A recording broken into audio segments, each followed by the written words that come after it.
সেটি ছিল কোনো একদিনের দুপুর। আল্লাহর ওলি মহিয়সী নারী হজরত রাবেয়া বসরি রাদিয়াল্লাহু তাআলা আনহার নিভৃত কুটিরে আগমন করলেন ধর্মপরায়ণ ইলম-অন্বেষী দুইজন প্রখ্যাত আলেম ব্যক্তি। তারা দূর পথ পাড়ি দিয়ে এসেছিলেন এবং সম্ভবত দীর্ঘ সফরের কারণে ক্ষুধার্ত ছিলেন। রাবেয়া বসরি রহমতুল্লাহি আলাইহা তাদের আগমনে সম্মানিত বোধ করলেন এবং যথাসাধ্য মেহমানদারি করার ইচ্ছা পোষণ করলেন। কিন্তু আলেমদ্বয় যখন একে অপরের সাথে ফিসফিস করে কথা বলতে শুরু করলেন, আহা, যদি তিনি আমাদের কিছু খেতে দিতেন তাহলে খুব ভালো হতো, ক্ষুধা যে আর সহ্য হচ্ছে না। তখন রাবেয়া রহমতুল্লাহি আলাইহার কর্ণগোচর হল। তার অন্তর্দৃষ্টিতে তিনি তাদের মনের ভাব স্পষ্টই বুঝতে পারলেন।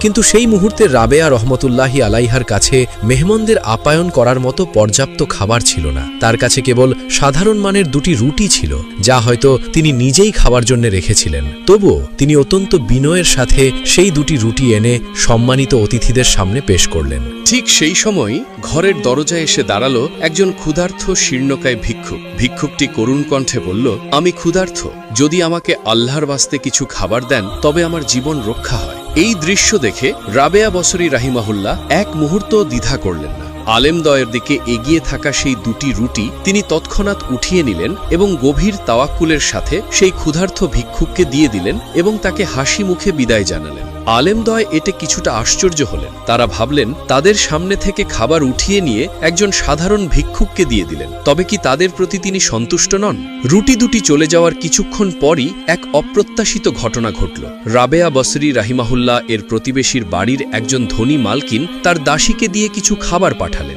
দাসী এসে বলল, আমার মালিক আপনাকে সালাম জানিয়ে এই খাবার পাঠিয়েছেন, এগুলি আপনার জন্য একান্ত হাদিয়া। রাবেয়া বসরি রহিমাহুল্লাহ বিনয়ের সাথে খাবারটি গ্রহণ করলেন। ঢাকনা খুলতেই দেখলেন ভিতরে বেশ কিছু রুটি রয়েছে। তিনি তৎক্ষণাৎ তা গণনা করে দেখলেন সেখানে মোট 18টি রুটি রয়েছে। রুটিগুলো গুনে নিয়েই রাবেয়া বসরি রহিমাহুল্লাহর মুখমণ্ডলে চিন্তার রেখা দেখা দিল। তিনি দৃঢ়তার সাথে দাসীটিকে বললেন, না, এই খাবার আমার জন্য পাঠানো হয়নি, এখানে দুটি রুটি কম রয়েছে, তুমি এগুলোকে নিয়ে যাও এবং তোমার মালকিনকে জিজ্ঞাসা করো। আসলে ঘটনাটি ছিল এই যে দাসীটি তার আনা রুটিগুলোর মধ্য থেকে চুরি করে নিজের জন্য দুটি রুটি রেখে দিয়েছিল। রাবেয়া বসরি রাহিমাহুল্লাহর এমন কথা শুনে দাসী ভয় পেল এবং বুঝল যে তার রহস্য ফাঁস হয়ে গিয়েছে। ভয়ে জড়সড় হয়ে দাসীটি দ্রুত ফিরে গেল। সে তার চুরি করা দুটি রুটি বাকি রুটির সাথে মিশিয়ে মোট 20টি রুটি নিয়ে পুনরায় রাবেয়া বসরি রাহিমাহুল্লাহর কাছে ফিরে এলো। এবার রাবেয়া বসরি রাহিমাহুল্লাহ রুটিগুলো গুনে নিলেন। গুনে দেখলেন এখন সেখানে ঠিক 20টি রুটিই রয়েছে। সঙ্গে সঙ্গেই তার মুখ উজ্জ্বল হয়ে উঠল। তিনি সন্তুষ্ট চিত্তে বললেন,